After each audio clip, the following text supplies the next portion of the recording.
So we'll be looking at proteins today.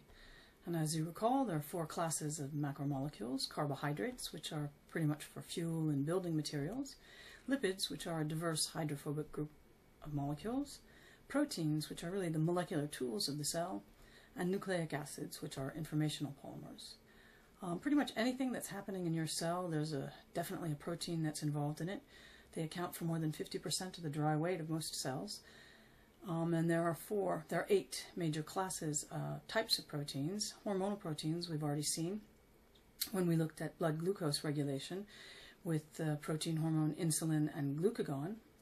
Receptor proteins, which are hugely important, proteins that are embedded in membranes and respond to signaling molecules. We've seen them both in the endocrine system, where the change, once a signaling molecule binds to the protein, a change in the shape of the protein activates other molecules. We've seen it in the nervous system, where signaling molecules, neurotransmitters, bind to receptors and gated channels open and action potentials can occur. There are contractile and motor proteins, and of course their function is movement. Examples are motor proteins that are responsible for the undulations of cilia and flagella, and actin and myosin proteins are responsible for the contraction of muscles. And you'll remember from NYA, when a vesicle buds off, the Golgi, it doesn't just randomly float in the cell, but is actually carried by motor proteins along cytoskeleton tracks. Structural proteins function for support. One example is keratin, which is found in your hair and horns and feathers. Insects and spiders use silk fibers to make their cocoons, and collagen and elastic proteins provide a fibrous framework in connective tissue. Enzymatic proteins, as we move in towards working on metabolism, we'll see that every single chemical reaction of the thousands and thousands of chemical reactions in your body is catalyzed by an enzyme, and these are specialized proteins that have active sites where substrates fit. Defensive proteins, these are proteins like small antibodies that help fight against diseases and pathogens, bacteria and viruses. Storage proteins function of storage of amino acids. An example, of course, is casein, the protein of milk. Plants have storage proteins in their seeds, and ovalbumin is the protein of egg white used as an amino acid source for the developing embryo. Transport proteins, we've already seen. There are transporters, facilitated transporters, and channels, membrane proteins to transport solutes and molecules into the cells. Hemoglobin, a major transport protein, carries oxygen throughout your body. Of all the known molecules, proteins are the most complicated and sophisticated structurally. And this is because of their diverse functions. They have such widely diverse functions, they must have widely diverse shapes or conformations. Each protein has a unique three-dimensional shape. They're incredibly diverse. However, they all are polymers that are made from the same set of 20 amino acids. A protein consists of one or more polypeptides, which is folded and coiled into a very specific conformation. The biological roles of amino acids, they can be metabolized to produce energy, and this is of course especially important during fasting, when the breakdown of muscle protein is a major energy source. In the process of gluconeogenesis, these amino acids can be transformed into new glucose for the brain. Some amino acids act as neurotransmitters, and some act as starting materials for the biosynthesis of neurotransmitters, hormones, and other important biochemical components. Amino acids are the primary building blocks for proteins. In addition, there are many physiologically important amino acids are not used in proteins. However, in biochemistry, the term amino acid generally refers to one of these 20 types of monomers most commonly used to construct proteins. The amino acids that constitute proteins are all alpha amino acids. The alpha carbon is bonded to 4 different groups: an amino functional group, a carboxyl functional group, and a hydrogen, and each amino acid then differs from the other amino acids by the composition of the R group, or side chain. In the simplest amino acid, glycine, the R group is simply a hydrogen atom. In others, the R group is one or more carbon atoms with various functional groups attached, and the physical and chemical properties of the side chain determine the unique characteristics of a particular amino acid.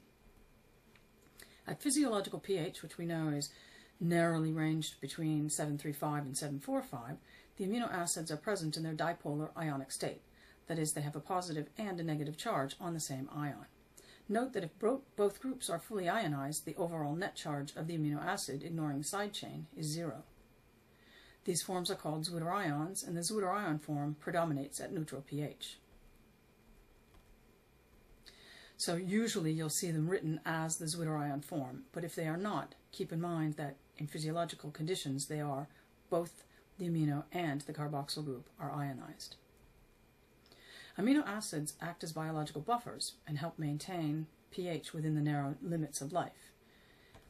At low pH, the carboxyl group will accept a proton, and the amino group remains protonated. At high pH, the amino group will donate a proton, and the carboxyl group remains dissociated. The physical and chemical properties of the side chain determine the unique characteristics of a particular amino acid, and the amino acids are grouped according to the properties of their side chains. There are two main groups of amino acids: the nonpolar amino acids, which are hydrophobic because of the nonpolar side chains, and the polar amino acids, which are hydrophilic as a result of polar side chains. Hydrophilic amino acids help proteins dissolve in solutions within cells. The hydrophobic amino acids tend to repel aqueous environment and therefore are often found inside the proteins. This class of amino acids does not ionize nor participate in the formation of H bond. The hydrophilic amino acids help proteins dissolve in solutions within the cells.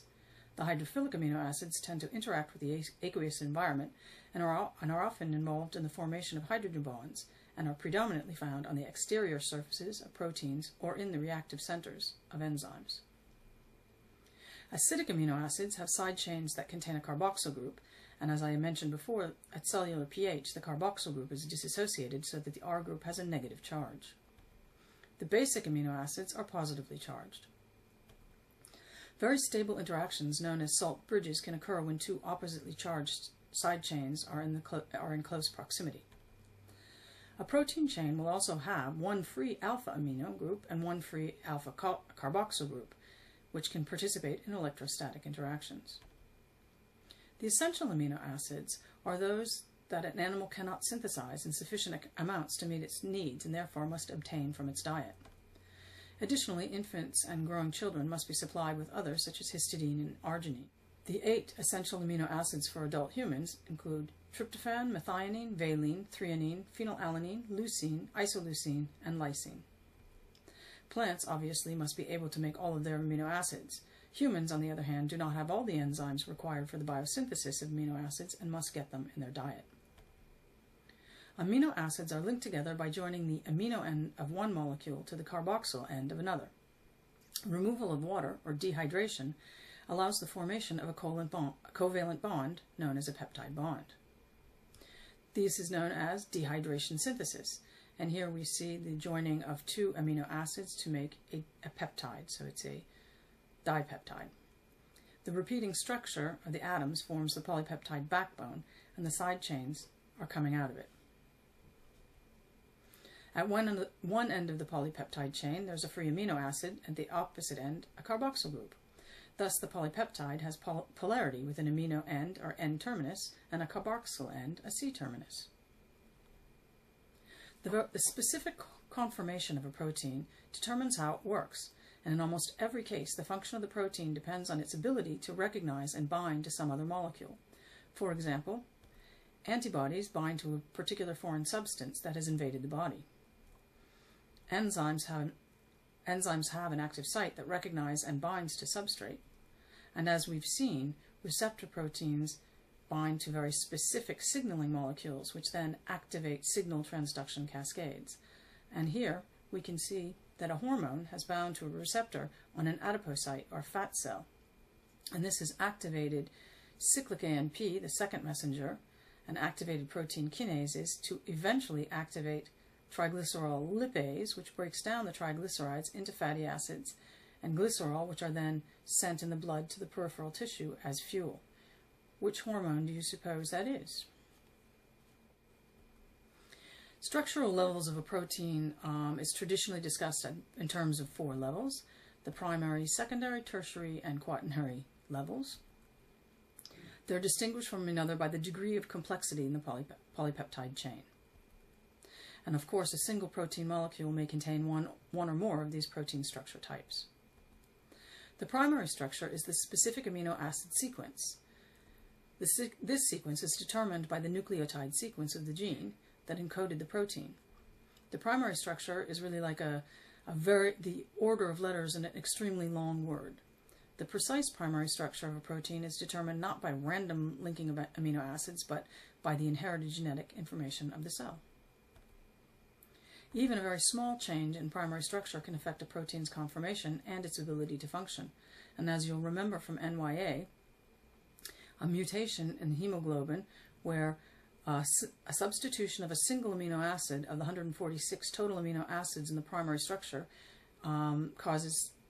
primary structure of hemoglobin causes sickle cell anemia. So a very small change can have a profound change on the function. The R groups that distinguish the various amino acids do not play any role in the peptide backbone of proteins. So a protein can consist of any sequence of amino acids. There's no rules. So a protein containing 100 amino acids could form any of 20 to the 100 different amino acid sequences. So basically there's an infinite variety of proteins, diversity of proteins, because 100 amino acids is actually a relatively small protein. Most proteins have segments in their polypeptide chain that repeatedly coiled or folded in patterns that contribute to the overall conformation.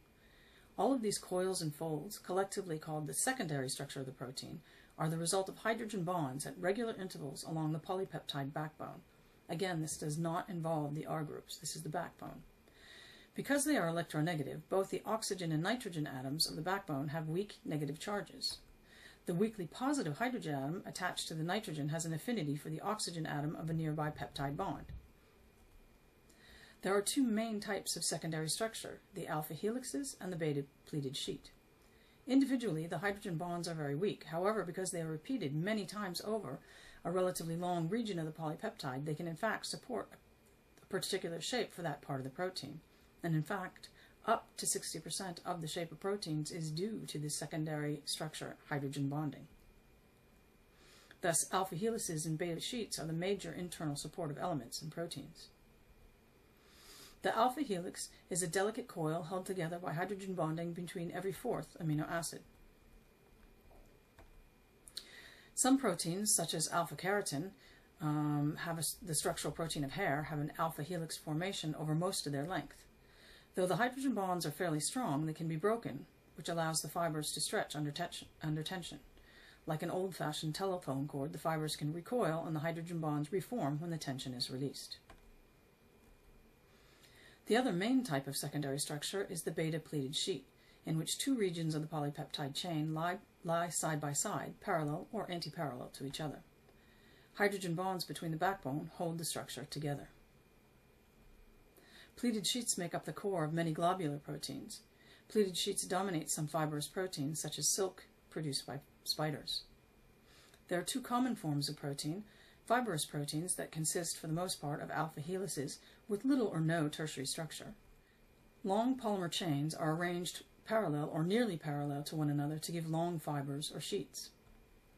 This arrangement results in physically tough materials which do not dissolve in water. The fibrous proteins are fundamental components of structural tissues such as tendons, bones, and hair. Globular proteins consist for the most part of compact combinations of alpha helices and beta pleated sheets. The polymer chains of the globular proteins fold back on themselves to produce compact, nearly spherical shapes. Most globular proteins are water-soluble and hence are relatively mobile within a cell.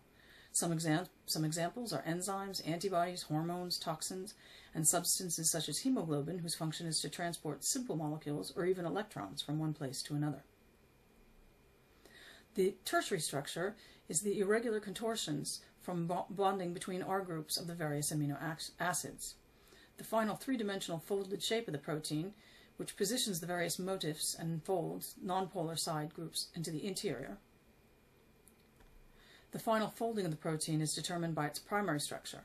However, the tertiary structure is this final folded shape. It's determined by four main factors that involve interactions between the R groups: hydrophobic interactions, covalent bonds called disulfide bonds, ionic bonds, and hydrogen bonds. Hydrophobic interactions. When two nonpolar chains in the interior are in very close proximity, they experience a form of molecular attractions called van der Waals forces. Individually quite weak, these forces can add up to a strong attraction when many of them come into play. They are effective forces only over short distance, however, so there are no holes or cavities on the interior of proteins. Covalent bonds. The conformation of a protein may be reinforced further by strong covalent bonds called disulfide bridges. Disulfide bridges form where two cysteine monomers, amino acids with self-hydro groups on their side chains, are brought close together by the folding of the protein. The sulfur of one cysteine bonds to the sulfur of the second protein, and the disulfide bridge rivets that part of the protein together. Ionic bonds. Some acidic amino acids have side chains that contain a carboxyl group. At cellular pH, the carboxyl group is dissociated, so the R group has a negative charge. Basic amino acids are positively charged, and again there can be a strong attraction between the two, called salt bridges. Finally, hydrogen bonds between polar groups of side chains will also stabilize the tertiary structure of a protein. All of these different kinds of bonds can occur within one protein. So here we see ionic bonds and hydrophobic interactions and a disulfide bridge, as well as hydrogen bonding within the same protein. Quaternary structure is when, because many proteins consist of two or more polypeptide chains that are aggregated into one functional macromolecule. For example, collagen, which is a fibrous protein, consists of 3 helical polypeptides that are coiled to create a rope-like structure that is very strong. Hemoglobin, which is the globular protein with 4 Hemoglobin is the globular protein with 4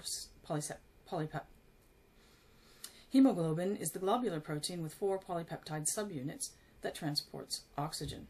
The quaternary structure is the overall protein structure that results from the aggregation of polypeptide subunits. So, as a review, we have the primary structure, which is the sequence of covalently joined amino acids in the polypeptide. We have the secondary structure, which is the bending and hydrogen bonding of a polypeptide backbone to form alpha helices and beta pleated sheets. The tertiary structure, which is the overall conformation of a polypeptide, reinforced by interactions between the side chains of the amino acids. And finally, the quaternary structure, the association between 2 or more polypeptides that make up a protein. We'll continue this discussion in class. So here we see a structure of a drawing of ribonuclease, which is an enzyme. We see the alpha helices, the beta pleated sheets, connecting loops, and disulfide bridges. And as I mentioned, we'll be talking more about how the conformation of a protein affects its function. We've already seen that quite clearly in cell signaling and in the nervous system, and we'll be looking at maybe some of the structural isomers of these of amino acids in proteins. So we'll be talking about this more in class.